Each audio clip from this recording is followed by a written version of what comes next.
Oke, assalamualaikum warahmatullahi wabarakatuh. Selamat petang semuanya, anak-anak semuanya, kelas 12 TKJ ya. Hari ini akan kita lanjutkan materi kita berkaitan tentang bandwidth dan throughput. Oke, terima kasih yang sudah memantau di Google Classroom, anak-anakku kelas 12 TKJ, SMK Setiabudi. Hari ini akan saya lanjutkan tentang materi tentang tadi yaitu throughput dan bandwidth. Sedikit kita akan mengulas apa itu throughput atau apa itu bandwidth ya.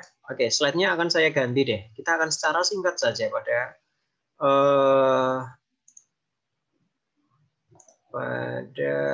hari ini. Oke, saya stop screen dulu, kemudian saya ubah. Oke, kemarin kita sudah mengenal tentang bandwidth. Nah, apa itu bandwidth? Bandwidth itu adalah salah satu dari sistem jaringan komputer atau sistem jaringan yang selalu kita gunakan. Nah, kalau apa namanya pengertian pengertian berkaitan dengan bandwidth itu adalah luas atau lebarnya cakupan frekuensi sebetulnya yang digunakan oleh sinyal dalam medium transmisi. Jadi dalam bandwidth kemarin dan throughput kita analogikan kemarin adalah sebuah jalan dan mobil. Kalau bandwidth itu adalah jalannya.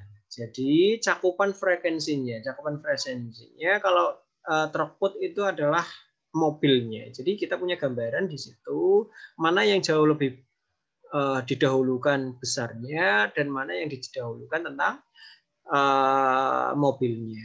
Maka apakah jalannya dulu diperlebar ataupun mobilnya yang dilebar-lebar. Artinya kita punya pandangan di situ. Nah, bandwidth dapat diartikan sebagai perbedaan antara komponen sinyal frekuensi tinggi dan sinyal frekuensi rendah. Maka frekuensi sinyal itu diukur dalam satuan hertz. Maka biasanya diartikan berdasarkan satuannya. Misalkan kilohertz atau megahertz dan lain sebagainya. Nah, sinyal suara tipikal mempunyai bandwidth sekitar 3 kHz atau analog TV broadcast mempunyai bandwidth sekitar 6 MHz. Nah, kemudian yang ingin saya sampaikan pada materi ini adalah kita harus menghitung berapa besarnya bandwidth dan throughput. Kalau kemarin kita berbicara tentang itu, maka coba akan saya lanjutkan berkaitan dengan bandwidth dan throughput. Yaitu kemarin kita berbicara tentang limitasinya atau bagaimana bandwidth itu diberi batasan. Yaitu ketika kita nanti di router itu ada namanya simple queue. Nah, di situ akan ada bagaimana kita mengatur bandwidth secara sederhana berdasarkan IP klien yang ditentukan. Kemudian metode pembagian bandwidth share yaitu berkaitan dengan apa yang harus kita fixkan dalam bandwidth itu. Seperti pada contohnya sebelumnya yaitu kita juga memanfaatkan simple queue untuk melakukan pengaturan bandwidth. Nah, kita harus belajar praktek yaitu di OS mikrotik harusnya. Karena pandemi mungkin kita harus tahu secara dasar konsep teorinya terlebih dahulu. Nah, sekarang kita akan berbicara tentang perhitungan. Mungkin kalau yang masih belum paham, boleh buka videonya yang sebelumnya ya. Kita berbicara tentang throughput di sini. Nah, saya akan contohkan di sini deh. Saya akan share screen. Nah, di sini. Di sini yaitu tentang contoh kita akan melakukan pengaturan bandwidth sebesar 12 kilobyte per second untuk digunakan 3 klien. Nah, saya selalu contohkan kemarin adalah ketika kita berbicara tentang ini, maka bayangkan kita adalah misal pengusaha kopi yang selalu ada pelanggan yang harus meminta WiFi yang kita kasih. Jadi pelanggan itu biasanya minta WiFi, passwordnya WiFi apa mas? Kemudian kecepatannya berapa gitu kan? Kalau kecepatan jarang lah, tapi kemudian adalah passwordnya. Nah, bayangkan di situ kita kalau punya 50 megabit per second atau 50 kilobit per second, 50 megabit per second ya, benar. 50 megabit per second. Nah, Kalau misalkan kalian tidak terpartisi, maka akan ada di mana klien itu atau satu device, bayangkan satu klien itu satu device ya, kemudian akan menggunakan WiFi itu dedicated 50. Mungkin kecepatannya akan semua itu karena tidak ada pelanggan yang hadir. Nah, kalau misalkan pelanggan itu yang berjumlah bertambah menjadi 10, maka setiap pelanggan akan mendapatkan berapa? 50 dibagi 10, berarti 5 megabit per second. Bayangkan seperti itu dulu deh.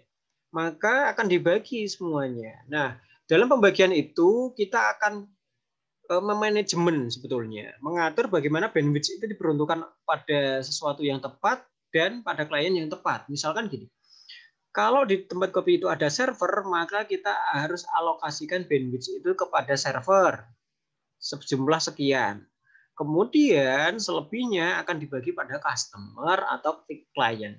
Tapi kita contohkan di sini deh, biar kita sama-sama paham. Yaitu kita akan melakukan pengaturan bandwidth sebesar 512 kilobit per second untuk 3 klien. Berarti untuk 3 klien ya di sini ya.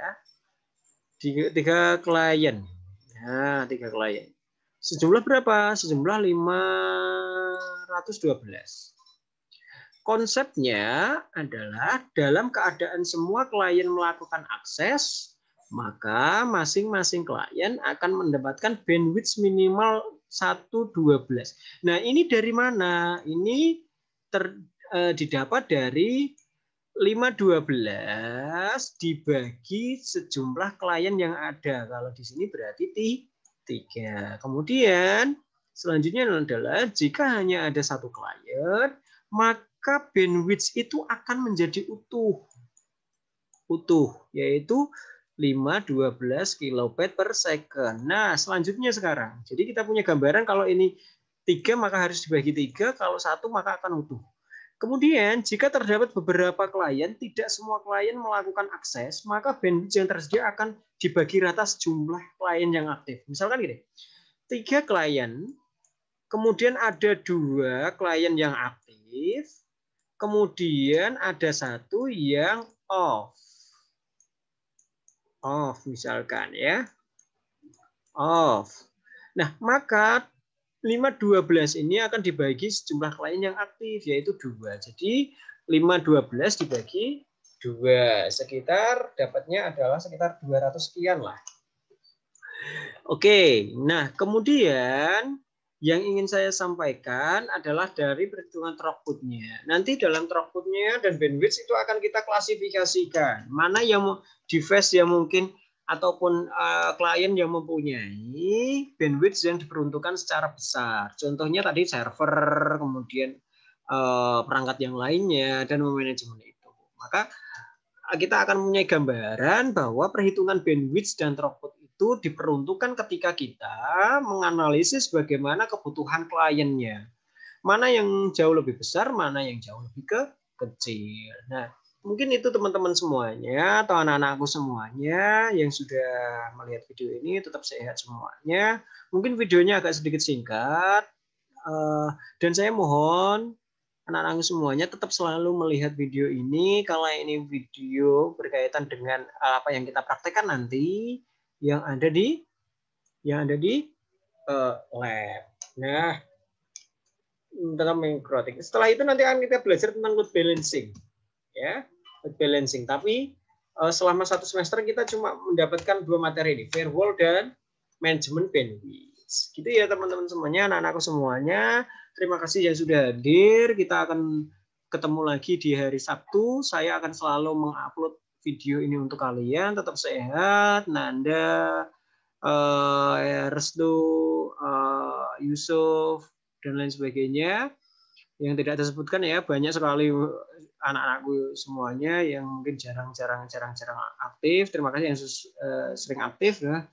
Bagas terutama banyak dan semuanya deh. Terima kasih yang sudah berpartisipasi lah. Saya mengucapkan terima kasih. Tetap sehat anak-anakku semuanya di sana kelas 12 TKJ. Saya juga minta maaf kalau misalkan pembelajarannya masih sulit ini kita pahami. Mungkin saya yakin kalian juga susah untuk memahami, menggambarkan, membayangkan, menerjemahkan materi saya karena keterbatasan device, waktu dan lain sebagainya. Tapi yang penting bagi saya kesehatan kalian adalah jauh lebih yang utama. Gitu ya. Tetap sehat, tetap semangat. Semoga kita dipertemukan dalam masa yang tidak pandemi. Gitu ya. Terima kasih atas partisipasinya anak-anakku semuanya, perhatiannya dan lain sebagainya. Saya ucapkan terima kasih. Saya akhiri pembelajaran pada hari ini. Terima kasih sekali. Assalamualaikum warahmatullahi wabarakatuh. Terima kasih semuanya. Assalamualaikum.